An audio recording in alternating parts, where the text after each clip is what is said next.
अस्सलाम वालेकुम dear students. आज हम लोग biology first year new syllabus के अकॉर्डिंग चैप्टर नंबर 3 का लेक्चर माइक्रोस्कोपी उसका पार्ट 2 डिस्कस करने जा रहे हैं। प्रीवियस लेक्चर में हम लोगों ने माइक्रोस्कोपी डिस्कस किया कि ये एक टेक्निक है। देन हमने मैग्नीफिकेशन, रेजोल्यूशन, लाइट माइक्रोस्कोप और उसकी वर्किंग को डिस्कस किया। इस लेक्चर में हम लोग इलेक्ट्रॉन माइक्रोस्कोप को कवर करेंगे। इलेक्ट्रॉन माइक्रोस्कोप एक ऐसी माइक्रोस्कोप है जिसमें हम लोग इलेक्ट्रॉन बीम को यूज़ करते हैं और किसी ऑब्जेक्ट की मैग्नीफाइड इमेज को देखते हैं। अगेन इलेक्ट्रॉन बीम को यूज़ किया जाता है। इलेक्ट्रॉन बीम को एक ऑब्जेक्ट के ऊपर फॉल करवाया जाता है। देन इलेक्ट्रॉन बीम जो होती है वो उस ऑब्जेक्ट की मैग्नीफाइड इमेज बना देती है। इलेक्ट्रॉन माइक्रोस्कोप का प्रिंसिपल क्या है? In electron microscope a beam of electrons passes through the object. एक ऑब्जेक्ट के थ्रू बीम ऑफ इलेक्ट्रॉन को पास करवाया जाता है। अब वो beam of electron magnetic lenses की वजह से फोकस करवाई जाती है एक स्क्रीन के ऊपर या एक फोटोग्राफिक फिल्म के ऊपर। Make a much more enlarged image of the object. अब वो जो इलेक्ट्रॉन बीम है वो एक स्क्रीन के ऊपर या एक फोटोग्राफिक फिल्म के ऊपर कन्वर्ज करवाने के लिए, फोकस करवाने के लिए मैग्नेटिक लेंसेज का यूज किया जाता है। मैग्नेटिक लेंसेज वो जो इलेक्ट्रॉन की बीम होती है उसको कन्वर्ज करवाते हैं, फोकस करवाते हैं एक स्क्रीन के ऊपर या एक फोटोग्राफिक फिल्म के ऊपर। And make a much more enlarged image of the object. जो ऑब्जेक्ट होता है उसकी कई गुना ज्यादा इनलार्ज्ड इमेज हमें प्रोड्यूस करके देते हैं। तो इलेक्ट्रॉन माइक्रोस्कोप का प्रिंसिपल आप लोगों ने सीख लिया।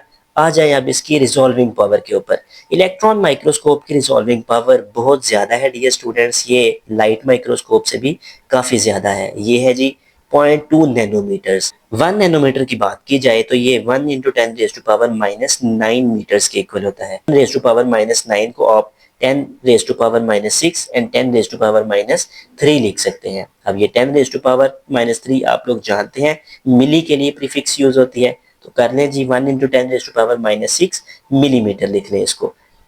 पावर यहाँ पर 10 की माइनस में है, यहाँ पर ले आए, नीचे ले आए तो ये 10 की पावर +6 हो गई।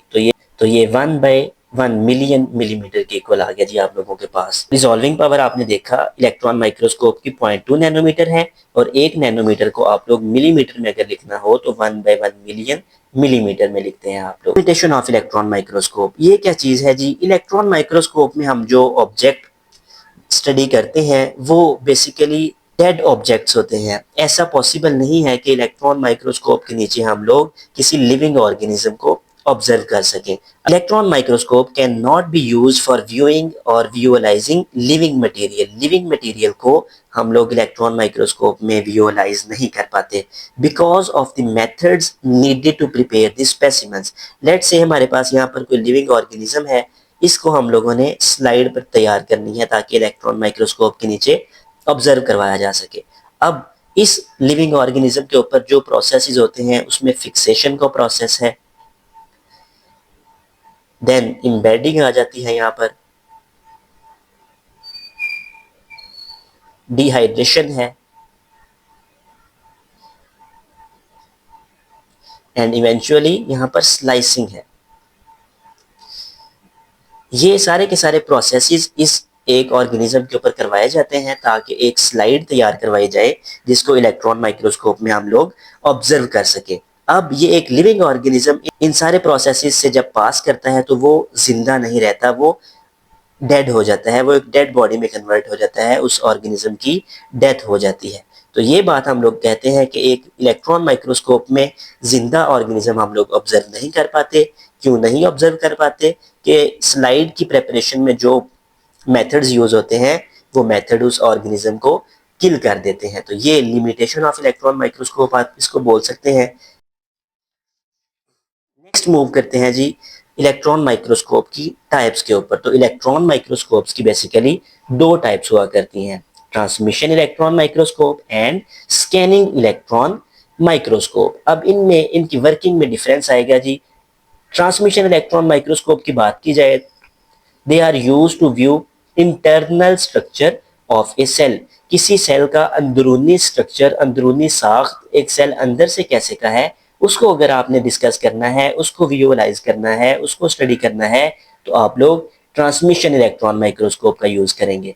ट्रांसमिशन इलेक्ट्रॉन माइक्रोस्कोप ट्रांसमिट्स, ये ट्रांसमिट करेगी जी, ट्रांसमिट किसी एक चीज के आर पार हो जाना, a beam of electrons through a very thin specimen, बड़ा एक बारीक सा स्पेसिमन हम लोग तैयार करवाते हैं और इलेक्ट्रॉन बीम उसके अंदर से पास कर जाती है, उसके अंदर से ट्रांसमिट हो जाती है। जब उसके अंदर से ट्रांसमिट करती है और जाकर एक स्क्रीन के ऊपर फॉल करती है, तो उस स्क्रीन के ऊपर उस सेल के अंदर जो कुछ होता है, उसका अंदरूनी स्ट्रक्चर जो कुछ होता है, वो सारा का सारा इस स्क्रीन के ऊपर हमें नजर आ जाता है। तो ट्रांसमिशन इलेक्ट्रॉन माइक्रोस्कोप क्यों कहा कि ये स्पेसिमन में से ट्रांसमिट कर जाती है, उसमें से पास करती है एंड देन स्क्रीन के ऊपर हमें इमेज रिसीव होती है डियर स्टूडेंट्स।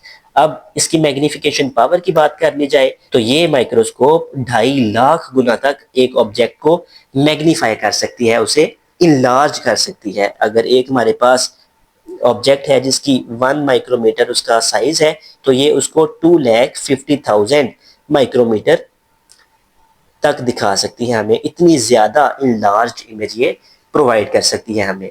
दूसरी टाइप की बात कर ली जाए स्कैनिंग इलेक्ट्रॉन माइक्रोस्कोप, तो ये यूज होती है to study details of surfaces of cells, cell की बैरूनी सतह को डिस्कस करने के लिए, या सेल के अंदर मौजूद जो ऑर्गेनेलिज हैं उनकी बैरूनी सतह को डिस्कस करने के लिए, इंटरनल स्ट्रक्चर की बात नहीं, उनकी बैरूनी सरफेस को डिस्कस करने के लिए, स्टडी करने के लिए ये स्कैनिंग इलेक्ट्रॉन माइक्रोस्कोप यूज होती है। हम लोग उनकी सरफेसेस को स्कैन करते हैं जिससे हमें उनकी सरफेसेस के टेक्सचर के बारे में, उनकी नेचर के बारे में बात पता चलती है। Surfaces are coated with metal, हम लोग क्या करवाते हैं जी, स्पेसिमन जब हमने तैयार करवाना होता है तो उन स्पेसिमन में मेटल की कोटिंग होती है। When electron beam hits the metal, जब इलेक्ट्रॉन बीम उन मेटल्स के ऊपर आकर हिट करती है, it is reflected and makes enlarged image, तो वो वहां से रिफ्लेक्ट करवा दी जाती है और हमारे पास एक उस ऑब्जेक्ट की इनलार्ज्ड इमेज, उस ऑब्जेक्ट की सरफेस की इनलार्ज्ड इमेज वो मिल जाती है, वो हासिल होती है हमें। तो इस माइक्रोस्कोप की मैग्निफिकेशन पावर की बात कर ली जाए तो ये है जी 1 लाख टाइम्स। अगर एक ऑब्जेक्ट का साइज 1 माइक्रोमीटर है तो ये माइक्रोस्कोप उसे 1 लाख माइक्रोमीटर तक मैग्नीफाई करके दिखा सकती है हमें। तो transmission electron microscope, scanning electron microscope, ये इलेक्ट्रॉन माइक्रोस्कोप की 2 टाइप्स हैं डियर स्टूडेंट्स। ये लॉन्ग क्वेश्चन यहाँ पर कंप्लीट हुआ। इसमें काफी इंपॉर्टेंट शॉर्ट क्वेश्चन थे। First of all electron microscope का प्रिंसिपल, ये आपसे शॉर्ट क्वेश्चन में पूछा जा सकता है। इलेक्ट्रॉन माइक्रोस्कोप की लिमिटेशन, ये आपसे शॉर्ट क्वेश्चन में पूछा जा सकता है। Transmission electron microscope, scanning electron microscope, ये अलग-अलग शॉर्ट क्वेश्चन हैं।